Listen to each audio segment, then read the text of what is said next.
You guys are familiar with Cult of the Lamb, right? It came out a couple of years ago and it was kind of all over the place for a minute. It's the one that's like a petting zoo but with religious overtones. Well, anyway, it was a pretty popular game to talk about in the context of 100% completion for quite a while, and I actually knew several people who were playing it, so it's been on my radar for some time despite my not really knowing a whole lot about it. I don't buy a lot of new games though, so while I would have loved to check it out, it just never ended up happening. There's a silver lining to this though.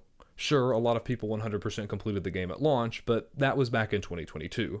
And in the interim, the developers have dropped a ton of free updates that have added a substantial amount of content, and more importantly, new achievements. That kind of thing can change a completion process dramatically, so it kind of makes you wonder, what's it like to 100% in 2024? Well, today we're going to be discussing just that as I give you my official take on Cult of the Lamb.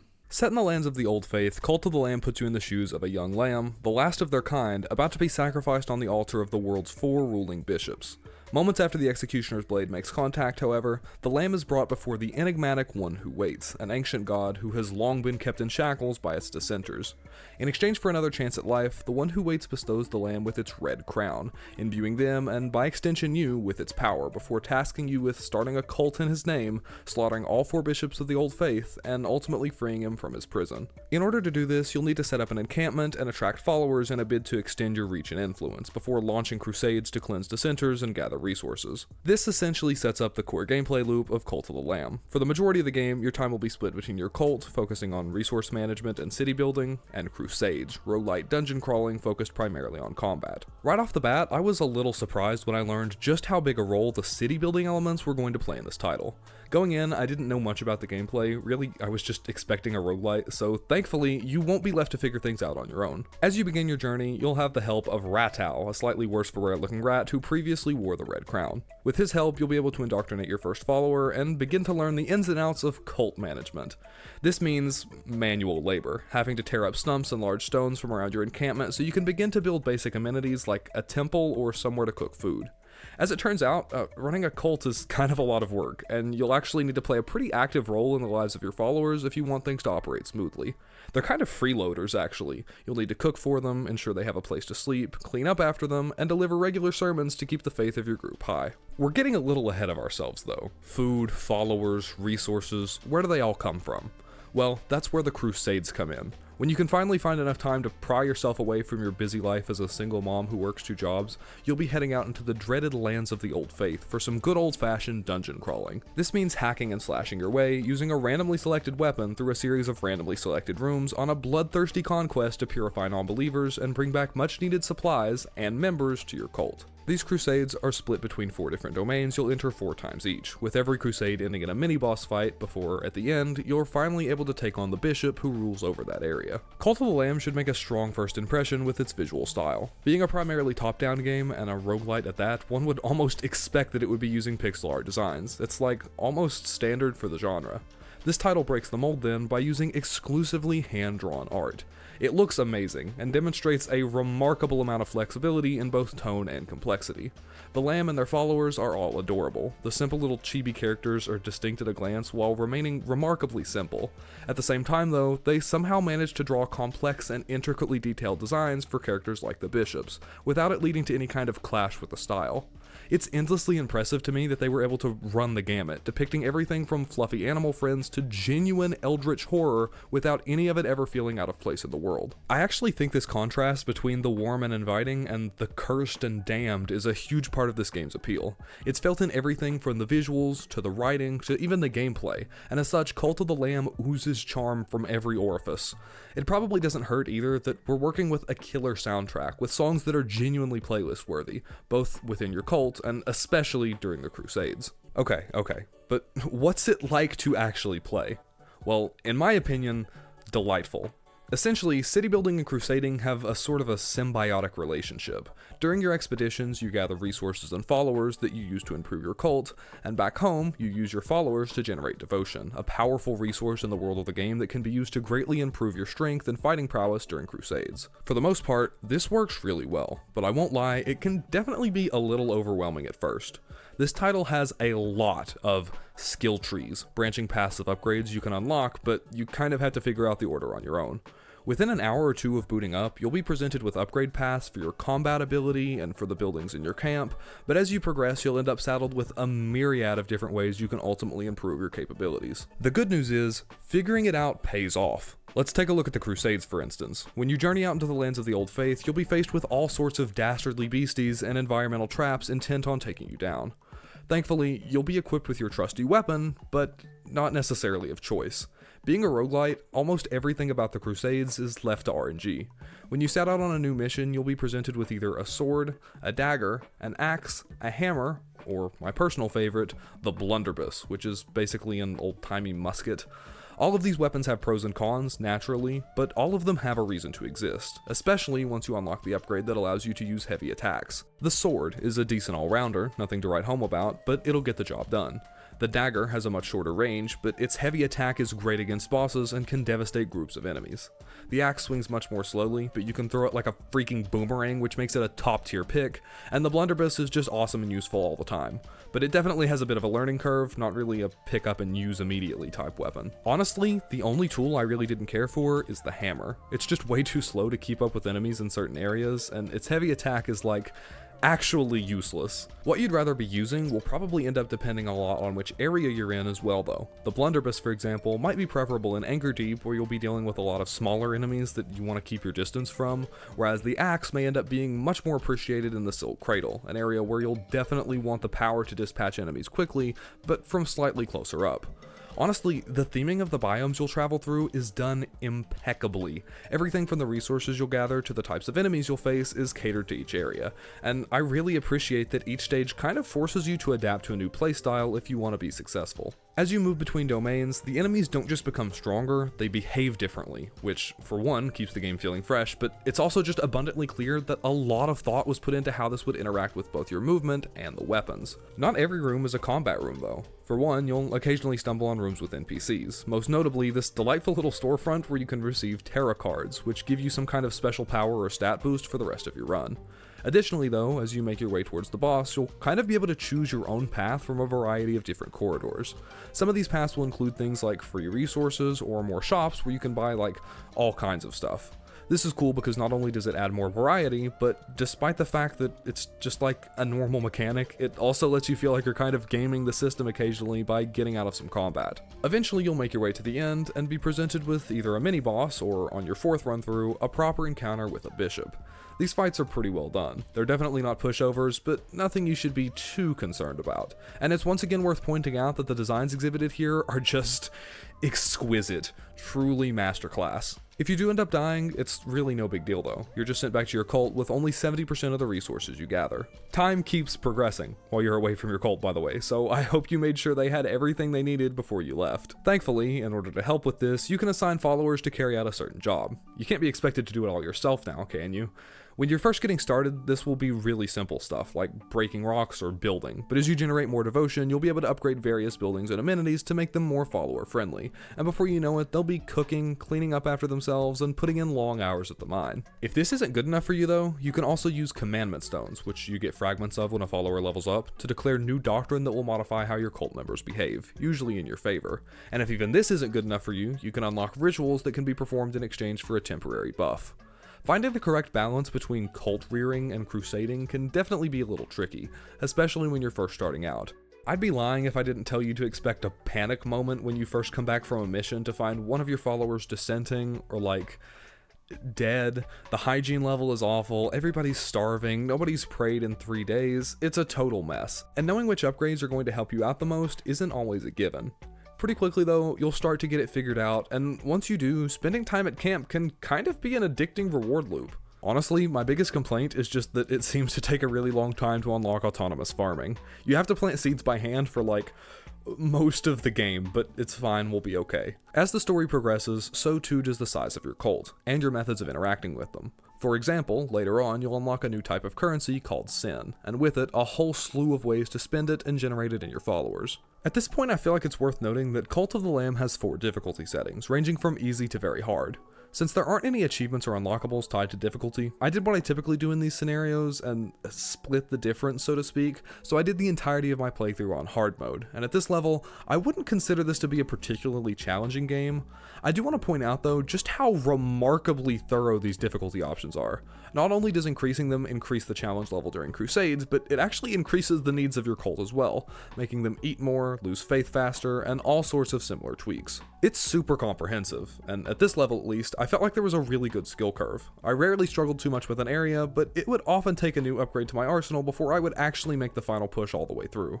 That said, if you're going at a decent pace, it won't be long until you've defeated all 4 bishops, at which point you'll finally be called to account by the one who waits. I'm now going to offer a little bit of a spoiler warning. I'm going to be discussing the end of the game, so while I won't be ruining anything too massive, if you want to go in blind, I'd jump to the timestamp on screen or use the chapter system to save this part for once you've finished for yourself.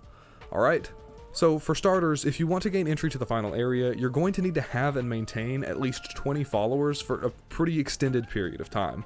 This requirement persists throughout the post-game, so you may need to do some investment in your infrastructure before you're ready. Once you've achieved that though, you can finally perform a ritual that will place you before your god.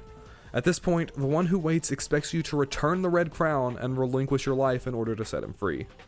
I was never really doing this for him anyway, so naturally I decided to just murder him instead, which triggers a 4-stage boss fight that's remarkably difficult relative to the rest of the game. You'll be without a lot of the buffs you may be used to at this point, so there's a decent chance you'll need to lock in and buckle down for a few attempts. Before long though, I had the one who waits, or Narinder as he shall now be called, literally begging for mercy, allowing you to choose whether or not to spare his life. Being an incredibly spiteful and vindictive person, this is something I ordinarily wouldn't even consider, but unfortunately, you need to indoctrinate him into your cult for an achievement later on, so make sure you spare him here. It's okay, we ended up getting married later on. With the credits having now rolled, you may be wondering, does that mark the end of our journey?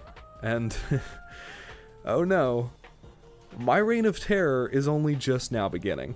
Hail Lamb, last god, lonely god. At this point, you're kind of free to do whatever you want. There's a lot of post-game content, and you're going to need to master basically all of it if you want that coveted 100%. There are definitely some guardrails though. For starters, not long after your ascendancy, you'll be visited by an enigmatic entity who will task you with retraversing each stage in order to free the souls of the bishops who are trapped there. It's also around this time you'll gain access to Purgatory, a realm where you can basically do consequence-free crusades in order to earn god tiers, a powerful currency you'll need to unlock important items like further commandment stones. For me though, this marked the beginning of a huge cleanup session in search of achievements. Cult of the Lamb's achievements span a huge swath of various obtainment methodologies. You'll get a lot of them just through beating the game and upgrading your camp. Super basic stuff. Once you start looking a little deeper into the list though, you'll find you have quite the journey ahead of you. For starters, as mentioned earlier, I basically had to do a whole second playthrough, conquering each area again in order to free the trapped souls of the 4 bishops and ultimately indoctrinate them into my cult. Along the way, I also took the time to defeat each of them without taking damage, a task that was made trivially easy by the Fleece of the Berserker, which reduces you to half a heart, fair play, I was going for hitless anyway, but 10x's your damage output. Beyond that though, things start to get a little bit more nebulous. At first glance, it might actually look like things are going to be remarkably straightforward. Cult of the Lamb does a phenomenal job of what I guess you could call nesting tasks within achievements. On paper, a lot of what you're expected to do is just basic accomplish everything type challenges for, say, fully upgrading your cult or your temple, or gathering every type of collectible, unlocking every tarot card, every relic, every fleece, every lore stone, every follower skin, and every outfit. When you look deeper though, actually accomplishing most of these goals will require a massive variety of side missions and smaller tasks that will take you through huge swaths of the game's content. For example, unlocking every fleece may seem simple at first, but in order to get even one, you need to collect a holy talisman. These are assembled from 4 shards, and getting your hands on them is like an entire game in and of itself. You can get 12 from the Mystic Cellar and like a lottery, so you have to do a lot of purgatory runs to collect god tiers, and then the rest are all obtained through doing side quests for NPCs. So now you're crusading again to collect witness eyes, or participating in a fishing minigame, and that's just for the fleeces. Follower skins have you hunting fireflies or conducting sketchy monster summoning rituals at night, but it's all done really well because it never feels overwhelming. It's not like this is presented to you as a checklist, it just unravels as you play, but by the time you're done, you feel like you've got to experience so much of the world that you feel remarkably proficient in it. Not to mention that I personally just love filling out checklists. Not every grind is complicated though. Anointing 10 disciples, for example, was about as simple as it gets, if still a long quest. The ritual can only be performed on a level 10 follower, but not only is that just hard to accomplish, they usually croak before even half that level, so you get to learn a lot about follower mechanics. I got really into breeding, immortality necklaces, resurrection spells, and when you're granting the gift of eternal life, you might as well throw in a cool robe with it, so I ended up with a cult full of immortal disciples, most of whom came from noble bloodlines, all of which are in regal attire, and half of which are ex-bishops. You also need to collect a lot of sin to do all of the things you need to do with sin, so with that task on the radar too, I actually got to spend a lot of time just hanging around my cult, and it was a lot of fun. I mean, obviously, being worshipped is great, it plays very well with my covert narcissism, but beyond that, you really get to feel like you've built something from the ground up, which is super satisfying. There are also obviously some one-off achievements. Reuniting Aim and Ball with their mother was actually pretty cool, but most of them are really nothing special. The only one that really caused me any trouble is Shakedown.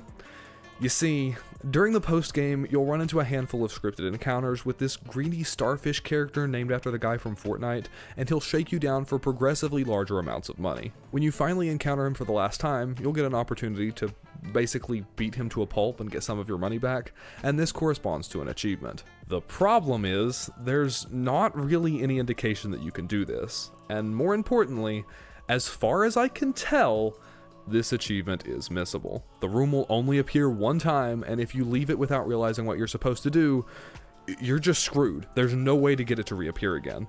The worst part is, I don't really even think this was intentional. Like, this moment has zero story significance. There's absolutely no reason it shouldn't just keep reappearing until you attack him. So needless to say, I was a little bit miffed when this meant I had to replay the entire game. Yeah, start over from scratch, whole new cult and everything, and play all the way through the end of the post-game just to get this one achievement. Anyway, as commemoration of finally getting it to pop, here's a brief collage I made as tribute to some of the beautiful moments I got to spend with my good friend Midas.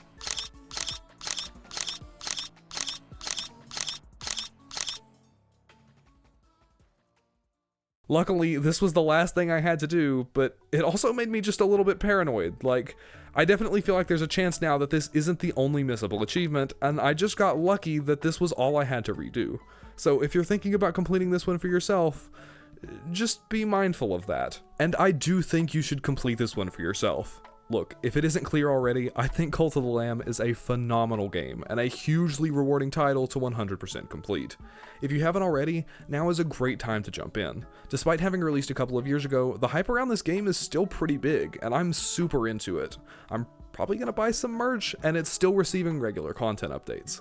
This can actually be a little annoying for my type. I went into this expecting an approximately 20-hour completion time. That's what all the websites said, but it turns out that was at launch. And with the additional content that's been released since then, my final time in hours came in at 67. That ended up being a pleasant surprise, but I did actually have to delay this video a few weeks so I could make sure it encompassed the Unholy Alliance update that released last month. And for the record, I didn't get to do like a full co-op playthrough or anything, there aren't any co-op achievements, but I did get to mess around with the mode just a tad, and it's a lot of fun. I'm definitely looking forward to playing it more. I am now also running the risk that a future update will add more achievements, and I'll have to go back and complete them, which is like kind of a hilarious thing to complain about, but it bothers my OCD, so there's that angle. But objectively speaking, new free content is awesome for everyone. My time with Cult of the Lamb was massively enjoyable, and honestly, I kind of miss it, which I think is probably the most glowing recommendation I could offer. It's charming, funny, well-designed, aesthetically pleasing, and most importantly, extremely satisfying to have on my list of 100% completed games. Look at me being consistent and all that. Y'all better watch out. I'm in my grind era. I just want to take a moment to thank everybody for the amount of support I've seen recently. Obviously, I don't know how well this video is going to do, but if any of you are here from the Those Games video, welcome. The sequel is coming. It's in the works. These videos begin production quite far in advance, so it's not the next thing you'll see from me, but please stick around. It's on the way. If you liked this video though, I am so glad. Why not let me know by dropping a like and getting subscribed? I cannot believe I'm about to say this, but we are so close to 1,000 subscribers, so I know 500's the tinfoil play button. What's 1,000, like cardboard. Let's make it happen. Of course, if you have any thoughts, I would highly encourage you to leave a comment down below. I always respond, and I would love to hear from you. But also, I didn't include this in the script for some reason, but I'm doing community posts now. So click on over to the community tab. I have a poll up there. Go vote. Make your voice heard. Finally, it would be awesome if you could follow me on any of my social media. We're trying to get that going, especially TikTok. You can watch the same things you watch here, but later and chopped up into 1-minute segments. I'm sure you're into that kind of thing, so it's all in the description below, right above any of the music that I used in this video. Alright, I've gotta get back to it, but I'm really glad you showed up. And as always, thanks for watching.